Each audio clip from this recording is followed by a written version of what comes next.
Iya, jadi prinsipnya sebetulnya kedua belah pihak ini kan punya hak ya untuk Hmm. bertemu dengan orang tua. Walaupun dalam putusan pengasuhan anaknya bahwa di putusan pertama pengasuhan itu kan berada di ibu ya, dan itu yang diperjuangkan oleh Mas Ruben ya terkait mendapatkan hak asuh. Jadi oleh sebab itu saya kira tentu nanti putusan pengadilan yang menentukan siapa sesungguhnya nanti yang memiliki kuasa asuh gitu ya. Dan jika Mas Ruben bisa membuktikan misalnya bahwa Mbak Sarwendah tidak memiliki kapasitas pengasuhan dengan catatan-catatan yang mungkin diutarakan di pengadilan, ya tentu hakim nanti akan mempertimbangkan ya, akan melihat ya. Namun bagi kami adalah bagaimana keputusan tersebut apapun itu gitu ya, tetap melihat kepentingan terbaik bagi anak. Gitu ya. Tumbuh kembangnya gitu ya, mendengarkan suara anak gitu ya. Karena mereka anak ya tentu seorang manusia yang memiliki hak sama dengan orang dewasa gitu ya, walaupun berbeda pemenuhannya. Namun dari sisi perasaan, dari sisi bagaimana kebutuhan perlindungan gitu dan kebutuhan-kebutuhan lainnya, sesungguhnya kedua orang tua itu sangat penting bagi anak gitu ya. Nah, oleh sebab itu saya kira saya berharap tentu putusan yang terbaik ya, terpenting terbaik bagi anak, dan kami tentu sifatnya menunggu ya dari putusan pengadilan. Mudah-mudahan memberikan putusan yang terbaik. Kemudian yang juga penting biasanya adalah bagaimana memastikan menjalankan putusan. Gitu. Karena misalnya nanti ada eksekusi anak gitu ya, katakanlah andai ya Mas Ruben mendapatkan hak asuh ya, sementara secara fisikly kan Ananda kan berada di Mbak Sarwendah. Nah tentu eksekusi anak tentu tidak sama dengan eksekusi barang, rumah, tanah gitu ya. Mereka adalah punya perasaan, punya keinginan kedekatan dengan kedua orang tuanya. Nah tentu ini akan mengalami situasi-situasi yang tidak mudah menurut saya, dari berbagai macam pengalaman ya yang kami alami, kesulitan-kesulitan untuk mengambil atau menjalankan putusan pengadilan tersebut. Apalagi kan ini kan maksudnya dua anak ini kan pasti secara psikologis juga akan mempertanyakan ya Pak. Maksudnya misalkan keputusannya itu di ibunya, pasti akan rindu dengan seorang ayah yang juga. Iya, jadi makanya dari awal kan kami sebetulnya ingin mendorong mudah-mudahan karena ada mediasi ya di pengadilan, mudah-mudahan di mediasi itu kedua belah pihak memiliki akses yang sama untuk mengasuh ya. Kedua belah pihak memiliki hak ya untuk bisa bertemu dengan orang tua. Karena kebutuhan anak itu sebetulnya terkait kasih sayang, terkait kedekatan, kelekatan gitu ya. Nah ini sebetulnya kedua belah pihak ini diharapkan mampu dan bisa memberikan kasih sayang. Artinya tidak saling menyandra, tidak saling saling menjelekkan antara satu dengan yang lain ya. Karena Ananda ini kan butuh figur ibu, figur bapak gitu ya. Walaupun dalam situasi bercerai, tapi setidaknya soal kasih sayang itu kan dimanapun bisa diberikan gitu ya, dalam bentuk apapun. Pak, di pihak Sarwendah sendiri juga, maksudnya saat mediasi dan juga sidang berlangsung, dia itu nggak bersuara lah di media sosial, lebih banyak diam. Dan dari pihaknya Sarwendah juga berharap bahwa fokusnya itu hanya ke anaknya aja, jangan melebar kemana-mana. Mungkin menanggapinya seperti apa sih Pak? Iya, saya kira kedua orang tua ya ketika mendatangi KPAI betul punya komitmen yang sama kayak Rasana gitu ya. Bagaimana memberikan perhatian penuh kepada anak, bagaimana memastikan tumbuh kembang anak bisa berjalan secara baik, bagaimana kebutuhan anak yang semakin dia dewasa, semakin dia besar, tentu kebutuhannya tentu semakin meningkat gitu ya. Saya kira kedua orang tua tentu berpikir arah ke sana. Nah oleh sebab itu saya berharap jangan sampai perdebatan publik atau perdebatan netizen itu yang tersisa adalah perselisihannya gitu ya. bukan melihat bagaimana kepentingan terbaik bagi anak, bagaimana mendengarkan suara anak, bagaimana perasaan anak misalnya ketika ada pro dan kontra ya antara orang tua dan bapak dan ibunya, dan termasuk juga dukungan para netizen di masing-masing pihak gitu ya. Nah, saya kira tentu ini dampak-dampak panjang dari situasi perceraian ya, di mana ketika diumbar ke publik ya tentu ada dampaknya, terutama kepada Ananda ya, yang saya kira saya berharap dengan cara menahan diri ya oleh Pak Sarwenda atau mungkin sebaliknya atau kedua-duanya, tentu ini akan lebih baik ya untuk memperhatikan, berorientasi pada kepentingan terbaik anak. Tapi berarti Pak artinya langkah untuk membatasi konsumsi publik ini sudah tepat ya demi melindungi anaknya itu sendiri. Ya karena kan ini kan wilayah privat ya, wilayah keluarga yang dimana dinamikanya tentu tidak mudah gitu ya, apalagi dampak perceraian gitu ya. Ya kita berharap masing-masing pihak memiliki tanggung jawab untuk memastikan tumbuh kembang anak ini berjalan secara baik. Kemudian kalau memang nanti hasil mediasi misalnya berbagi waktu untuk mengasuh gitu ya, saya kira ini dijalankan gitu ya. Bahkan nanti seperti apa teknisnya diatur gitu ya, apa kewajiban para pihak gitu ya. Nah dan saya berharap juga dukungan keluarga besar ya untuk memastikan agar Ananda ini tetap dalam pengasuhan yang maksimal gitu ya. Jadi ya lagi-lagi saya kira karena ini adalah isu keluarga dan lebih khusus isu anak, saya kira yang membutuhkan perhatian, membutuhkan kasih sayang gitu ya. Saya kira lebih baik ya kita berpikir ke arah sana gitu ya, dibandingkan kita umbar ke publik ya yang tadinya rahasia anak yang seharusnya menjadi konsumsi kedua belah pihak ya, yang mana rahasia anak ya tentu kalau diumbar ke publik misalnya tentu ini akan berdampak jangka panjang gitu ya.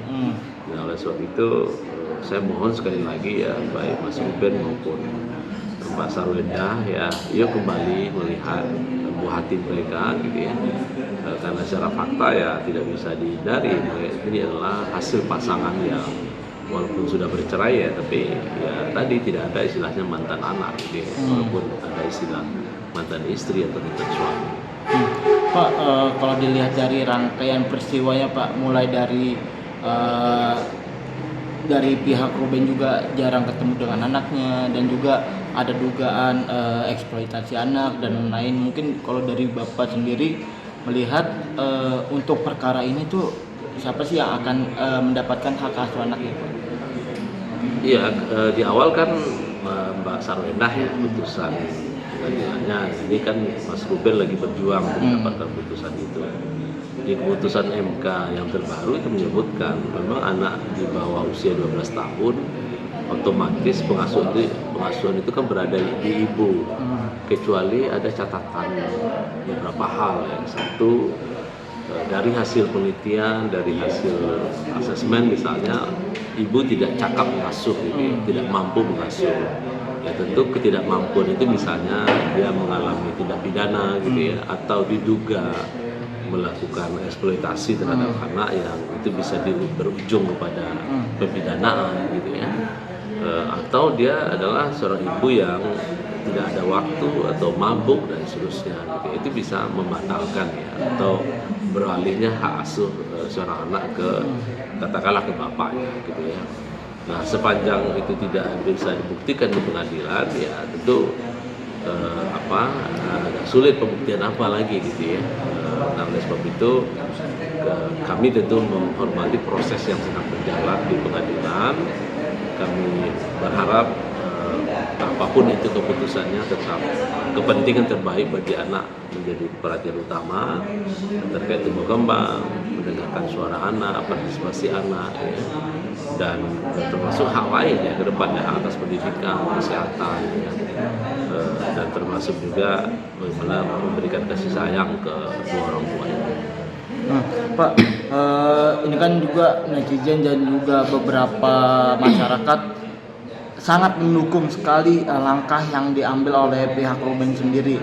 Terus apakah ini bisa mempengaruhi mungkin penilaian dari majelis hakim atau persidangan itu sendiri Pak?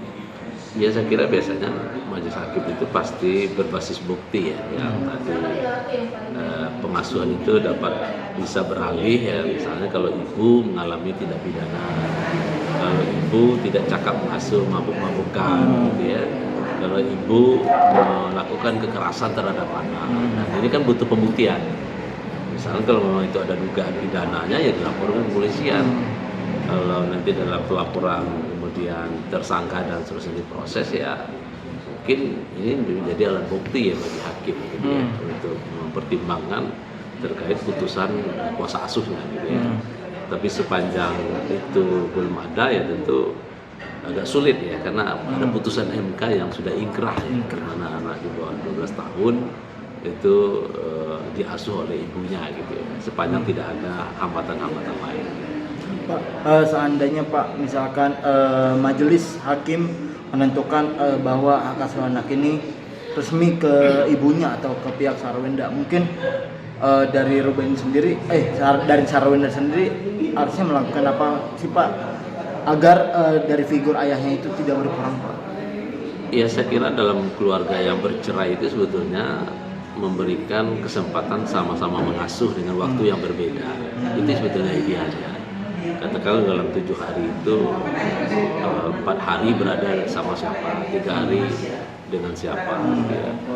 Lalu secara teknis diatur ya, dijemput jam berapa dengan siapa gitu, dengan pakai apa ya, karena memang ini teknis ya, tapi kadang-kala itu bisa menjadi one prestasi ya kalau hal-hal teknis ini tidak diatur. Lalu apa kewajiban masing-masing gitu ya, kemudian ada misalnya code of conduct ya, etika berhadapan dengan anak, misalnya tidak melakukan kekerasan gitu ya, kemudian tidak melukai perasaan anak gitu ya. Nah itu saya kira penting diatur, dan termasuk juga mana yang boleh, mana yang tidak gitu ya. Sehingga ini menjadi guideline ya bagi para pihak untuk menjalankan katakanlah dari putusan itu gitu ya. Biasanya hal begini itu diatur dalam putusan mediasi yang di mana di sana proses dialog, ada persetujuan para pihak gitu ya, dan termasuk juga menjalankan gitu ya. Karena yang prinsipnya mediasi itu kan yang menjalankan putusan itu para pihak, ya ibu dan bapak. Menurut saya itu akan lebih ideal ya. Artinya tidak ada istilah mantan anak gitu. Kedua belah pihak punya hak untuk bertemu dengan orang tuanya, berinteraksi ya, bercakap ria dan seterusnya gitu ya, sebagaimana anak lainnya gitu ya. Sehingga orientasi kepentingan terbaik bagi anak itu memang lebih mengemuka ya, daripada kepentingan orang dewasanya atau kepentingan lain ya, yang kami tentu tidak tahu gitu ya, terkait katakanlah situasi yang tidak mudah ya dihadapi oleh anak.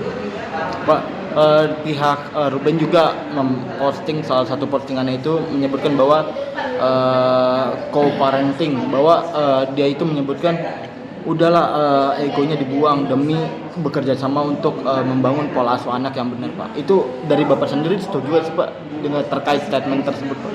Iya, saya kira memang tentang terbesar kita kan memberikan pengasuhan good parenting itu ya. Nah, good parenting itu memang mudah diucapkan, tapi dalam prakteknya kan banyak keluarga mengalami kesulitan. Itu banyak faktor ya. Satu, mungkin saja tidak punya pengetahuan yang cukup terkait good parenting. Kemudian yang kedua, ada kesulitan misalnya soal waktu ya, soal komunikasi. Karena waktu dan komunikasi ini menjadi kunci juga dalam sebuah good parenting itu ya.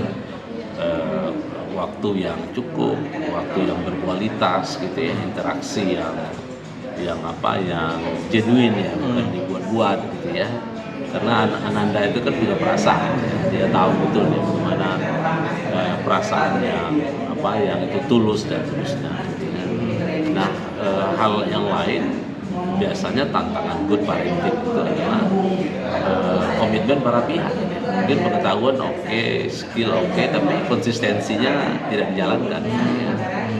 Artinya konsistensi, karena dalam undang-undang pelindungan anak itu adalah bagaimana memastikan anak-anak itu juga diberikan pendidikan karakter. Nah, oleh sebab itu ini kan tidak mudah. itu proses yang nanti akan menjawab ya kalau memang mereka bisa mempraktikkan praktik-praktik baik pengasuhan ya, nanti tentu anak-anak ini akan tumbuh dengan anak yang kuat, ya, anak yang yang memiliki karakter, ya, anak yang katakanlah tentu menyayangi orang tuanya gitu ya, dan bahkan suatu saat dia memahami walaupun orang tuanya sudah berpisah gitu ya, tapi mereka tetap menghormati dan menghargai kedua orang tuanya. Pak, terakhir Pak, mungkin dari Bapak sendiri ada saran nggak sih Pak terkait polemik antara Ruben dan juga Sarwenda demi seorang anaknya Pak? Ya, saya kira satu ya tentu berharap ya untuk menahan diri ya untuk berkomentar yang tidak perlu gitu ya, karena kalau nanti di antara pihak berkomentar apalagi misalnya menuduh dan seterusnya gitu ya, tentu ini akan berdampak kepada anak, karena anak itu kan akan melihat, mendengar gitu ya, membaca ya dari jejak-jejak digital itu ya. Nah kemudian yang kedua, salah satu jalan mediasi itu adalah jalan yang saya kira dalam situasi keluarga bercerai ya, itu jalan yang cukup baik ya. Nah, tinggal lagi tantangannya bagaimana nanti hasil mediasi itu bisa secara konsisten dijalankan oleh para pihak. Nah, yang ketiga ya tentu sering bertanya kepada anak gitu ya, sering ngobrol bagaimana perasaan mereka terhadap orang tua gitu ya, bagaimana pandangan mereka terhadap orang tuanya gitu ya. Dengan masukan-masukan demikian ya tentu selaku orang tua ya terus membenahi diri gitu, terus memperbaiki diri, karena memang tidak ada orang tua yang sempurna gitu ya, tapi yang sempurna adalah apabila dia katakanlah mampu terus menerus belajar gitu, dari orang tua. Saya kira disitulah nanti letak bagaimana menghadirkan perhatian penuh dan perlindungan pada anak.